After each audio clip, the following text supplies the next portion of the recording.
What is going on, guys? Welcome to part 2 of using the canvas in HTML5, and in this tutorial we're going to be drawing some simple shapes. But first, please, if you're watching this tutorial and you haven't watched the last one, then make sure you have a JavaScript file and make sure you set up your canvas just like mine right here. So now once you do that, you're ready to go ahead and start writing your JavaScript code. So what I'm going to be doing is I'm going to be making one and only one function that's going to be responsible for drawing all the shapes and stuff. So I'm going to call that function do first because it's my first and only function and that's what I want to do. So now what we want to do is we want to call this function as soon as our web page is done loading. So we need to add a window and we actually need to add an event listener on our window. So window add event listener, and this takes a couple parameters. The first parameter is when do you want to call this function? As soon as my window's done loading, aka my web page is done loading. What do you want to do? Well, I want to call this do first function, so I'm going to throw that right in there. And for the last parameter, just always write false. So unless I tell you guys otherwise, not important to explain that right now. So what I want to do first is I want to store this canvas in a variable.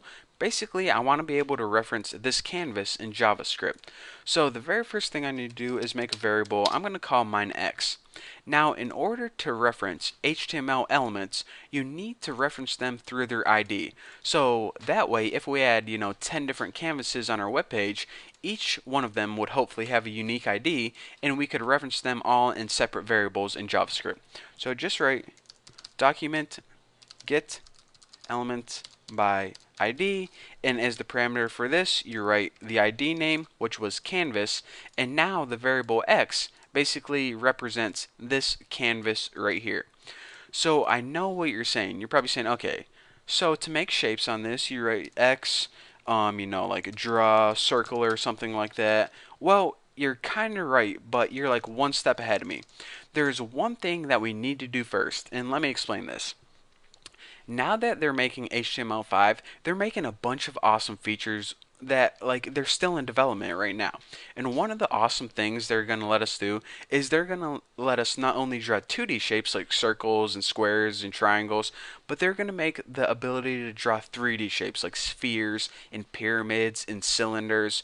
So they have different canvases set up for this. So whenever we make our canvas, we need to say what type it is. So now that 3D is still in development, it isn't a standard yet, we only have that 2D capability. So why did I tell you guys all that?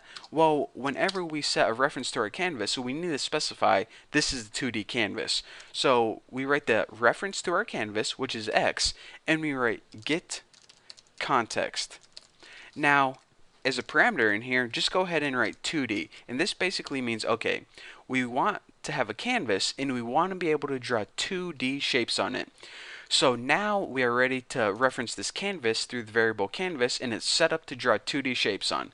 But I know what you're saying. Uh-oh, Bucky, you're going to get an error because you forgot to use the VAR keyword in your JavaScript. Now, did I forget and am I going to get an error? No, I did that for a reason.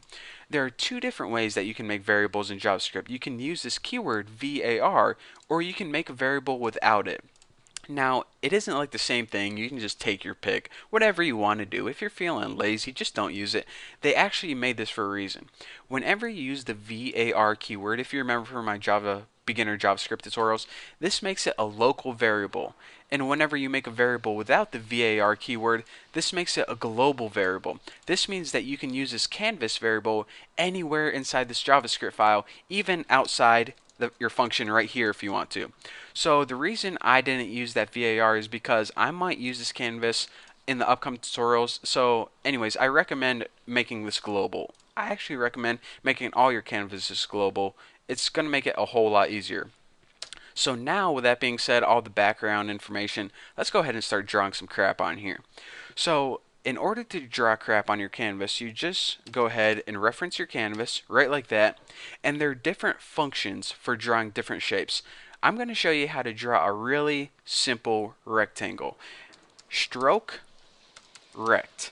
Now, what this does is it draws the outline of a rectangle, and it takes 4 parameters. The first 2 parameters are pretty much the x and y coordinates of where on the screen do you want to start drawing your rectangle? And I'm just going to go ahead and write 10, 10. And what this means is, remember, like I said, your canvas is basically like a coordinate system with the top left being 0, 0. So whenever we write 10, 10 right there, it means, okay, start drawing my rectangle 10 over and 10 down. And that's the starting point, aka the top left of our rectangle is going to be 10 pixels over and 10 pixels down. So now it says, okay, I know where to start, but how big do you want that rectangle? Well, let's go ahead and just make it like 100 by 200. So 100 by 200 pixels. If we go ahead and save this and refresh it, check it out. And okay, I messed something up. Let me see what I missed. Oh, I see. I didn't capitalize event right like there. So hopefully when I save this now and refresh, there we go. We get a nice weird looking triangle. So as you can see, stroke rect basically took that canvas and it drew a outline of a rectangle on it. Now the positioning, as you can see, is 10 over and 10 down, and that's where this top left of the rectangle is. So that's where we gave it the position of where to start drawing it. So if we go ahead and actually, well, I'll keep that for now. Let me go ahead and finish explaining this. So now the third parameter is how wide do you want the rectangle to be? Well, this rectangle is 100 pixels wide because that was the parameter we gave it right there, and the height of it is 200 pixels. So we want to draw a rectangle that's 100 by 200, and we want to start drawing it at 10 over and 10 down. Pretty sweet, huh? So that is how you draw simple blank rectangles. But what if you wanted to draw a solid rectangle, or a rectangle that had color inside it? Well, instead of stroke rect, you would you would use a function called fill rect. And this draws a rectangle that's filled with color instead of just the outline of a rectangle. In other words, it draws a solid rectangle just like this. Pretty awesome, huh? So now that I have time, I didn't think I was going to have time for this, but I wanted to talk to you guys about one more function that's actually pretty cool, and that is something called clear rect. So let me go ahead and draw a clear rectangle, and you're saying, okay, a clear rectangle, what's the point of that? Is it just like a rectangle that's invisible? Well, a clear rect, let me just go ahead and draw it. Clear rect is like a rectangle eraser. Whenever we draw a clear rect, say we wanted to draw a clear rect right in here, what it would do is it would sit on top of here and it would subtract pixels from whatever was underneath it. It's kind of like an eraser. So let me go ahead and figure this out. Okay, I want to start at 2020, which basically says, okay, we want to start right around here, and how big do we want this clear rect to be? Let's just make it like 50 by 90. So let me go ahead and save this and refresh and check it out. What we did is we basically erased part of our black rectangle by making a clear rect on top of it.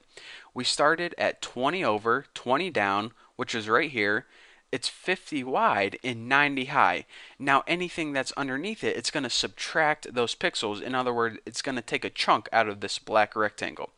So that is three simple functions: stroke rect, which basically makes the outline of a rectangle; fill rect, which basically makes a solid rectangle, this black rectangle right here; and clear rect, which is basically like an eraser, which whatever is underneath it, it takes a chunk out of it. Technically, it's called subtracting pixels from the area, but I just call it a rectangle eraser. So those are three simple things that we can do with the canvas in HTML5, but trust me guys, we haven't even cracked the shell yet. There is so much stuff to cover with the canvas. It's super powerful and it's a super amazing feature. So for now, thank you guys for watching, and we got a lot of stuff to cover, so I'll see you guys in the upcoming tutorials.